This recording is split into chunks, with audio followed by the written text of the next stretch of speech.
Presiden Jokowi rewa-riwi sana-sini bersama parpol koalisi pemerintah ingin bentuk koalisi besar untuk melawan Anies Baswedan. Sementara sindiran Surya Paloh pada Jokowi, rakyat melihat sosok figur bukan partai koalisi.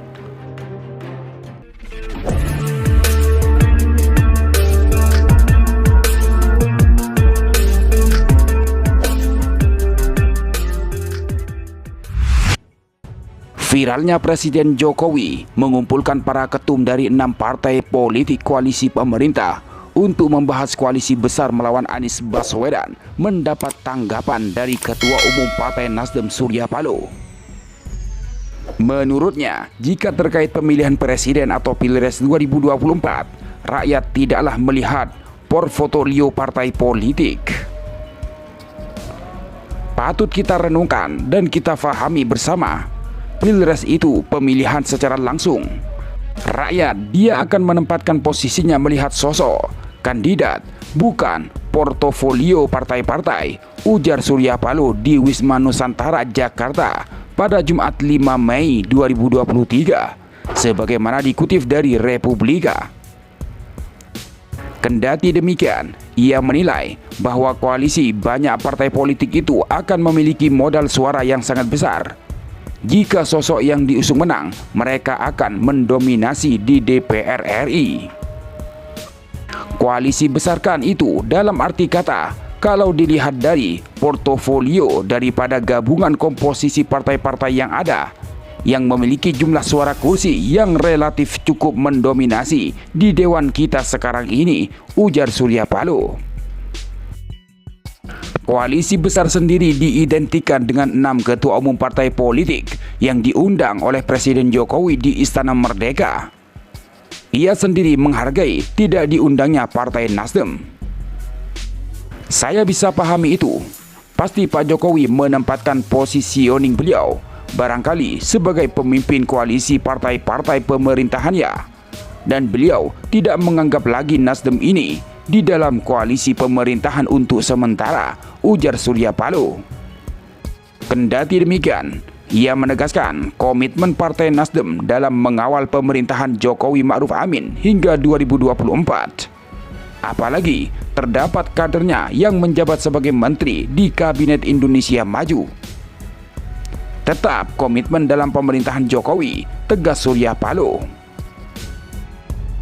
Pada hari Jumat, Surya Paloh makan siang bersama dengan Menteri Koordinator Kemaritiman dan Investasi Luhut Binsar Panjaitan. Pertemuan tersebut disebutnya sebagai tanda hubungan yang baik antara keduanya. Hubungan yang sudah baik terbina selama ini harus mampu dipertahankan untuk membuat sesuatu yang lebih bermanfaat bagi progres pembangunan bangsa ini, ujar Surya Paloh. Banyak hal yang kita bicarakan, masalah politik terutama, sambungnya. Sementara tanggapan Capres Anies Baswedan saat ditanyakan terkait dirinya yang terancam atau tidaknya dengan wacana pembentukan koalisi besar yang digagas oleh Presiden Jokowi. Koalisi tersebut diketahui akan berisikan partai politik yang saat ini berada dalam pemerintahan Presiden Joko Widodo. Anies mengatakan, kan selalu begini, sesudah selesai prosesnya baru diumumkan. Jadi biarkan itu berproses dulu, jawab Anies. Apakah terancam dengan wacana koalisi besar? Jumat 5 Mei 2023. Anies juga menegaskan, tidak ada yang perlu dikhawatirkan dari kekuasaan yang hilang atau berpindah tangan. Menurutnya, kekuasaan akan tetap ada, sebab kekuasaan sesungguhnya ada di tangan rakyat. Pernyataan tersebut merupakan jawaban ketika ditanya apakah dirinya akan melanjutkan pembangunan pemerintahan Jokowi saat ini jika terpilih menjadi presiden periode 2024-2029. Anies memberikan jawaban, pembangunan tidak hanya sebatas meneruskan atau mengubah, melainkan perlu kedua unsur tersebut. Sudah saya sampaikan sejak awal bahwa ketika menyangkut pada perubahan itu ada unsur change dan continuity. Tidak mungkin hanya saja continuity saja, dan tidak mungkin hanya change saja, ujar Anies. Kekuasaan yang tetap ada di tangan rakyat.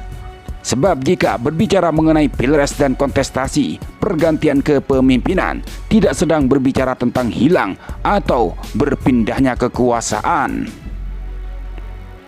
Kekuasaan tidak pernah pindah. Kekuasaan itu ada di rakyat.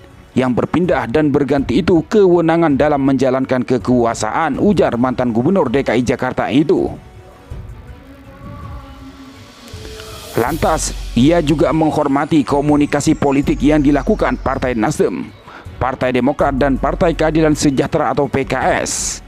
Salah satunya adalah pembahasan sosok calon wakil presiden atau cawapres yang akan mendampinginya di pemilihan presiden 2024. Jadi, biarkan tim kecil itu membahas mengenai kriteria, membahas tentang nama-nama. Alhamdulillah, mereka sudah sampai kepada kerucut berwujud 5. Biarkan proses ini jalan terus, ujar Anies. Sementara itu, anggota tim 8 Koalisi Perubahan untuk Persatuan atau KPP, Sudirman Said menyampaikan, ada temuan yang menyatakan publik khawatir dalam menghadapi pemilu 2024. Kekhawatiran itu berkaitan dengan adanya intimidasi, intervensi, hingga kecurangan yang kerap terjadi saat pemilu. Hal itu diungkapkan oleh Sudirman Said usai melakukan pertemuan dengan bakal calon presiden atau baca pres Anies Baswedan bersama tim 8 KPP di kawasan Kebayoran Baru, Jakarta Selatan pada Jumat 5 Mei.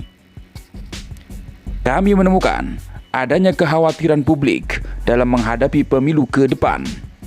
Kekhawatiran terhadap intimidasi, kekhawatiran terhadap intervensi, dan kecurangan itu yang hari ini kami laporkan, kata Sudirman Said kepada wartawan, sebagaimana dikutip dari fifa.co.id.